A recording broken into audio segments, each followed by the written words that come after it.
When we first anchored, I could see that we weren't quite dug in. We were definitely kind of still moving backwards when we were in reverse, and I could see from kind of the action of the bridle that we weren't dug in. I was a bit confused because I also wanted to check out what the sea floor was, whether it was sand or not. So yeah, I jumped in the water and had a look at the anchor. Swam out to the anchor, had a look. Nick was on the bow with like a foghorn in case any jet skis or anything came too close to me. And I think what had happened is because we dropped the anchor while we were still like moving forward a little bit, I think the anchor sat on the seabed in a weird way. Maybe it was upside down. It was probably upside down. And then the anchor chain, I think as we kind of were moving forward, it got paid out in front of the anchor, and then we kind of started backing away from it. So I think the chain essentially just got wrapped around the anchor in some way. I couldn't really see that part of it, but what I could see is that the anchor was on its side, and it had been there was like a big channel of sand where the anchor had dragged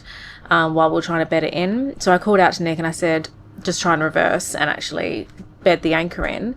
And as soon as there was kind of tension on the chain and the anchor started moving, I could see that it was never going to self-right. It was just on its side, and it was somehow stuck on its side. As I said, I think the chain was wrapped around it somehow. I stayed in the water because it's very rare that you get the opportunity to actually see underwater and see what is going on with the anchor. You kind of just have to make your best guess most of the time based on the behaviour of the boat and how everything looks. And I could see as soon as Nick pulled the anchor chain up and it got to the point where the anchor itself was being lifted up off the seabed, about to be kind of brought up, I could see that the chain untangled, and then the anchor was kind of poised to be dropped again.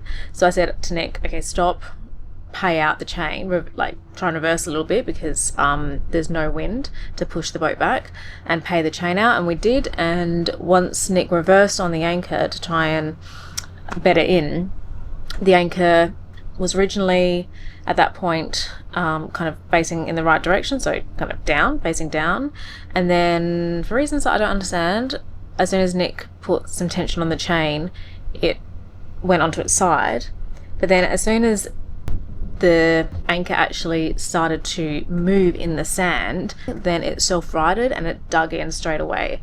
And we at that point put the bridle on and then dug it in further, and now it is completely buried in the sand. You can't even see the anchor. So it was really interesting to kind of see that entire process from underwater, because as I said, not often that we get a chance to kind of be in the water watching the behavior of the anchor while we're doing it. So that was really interesting for me.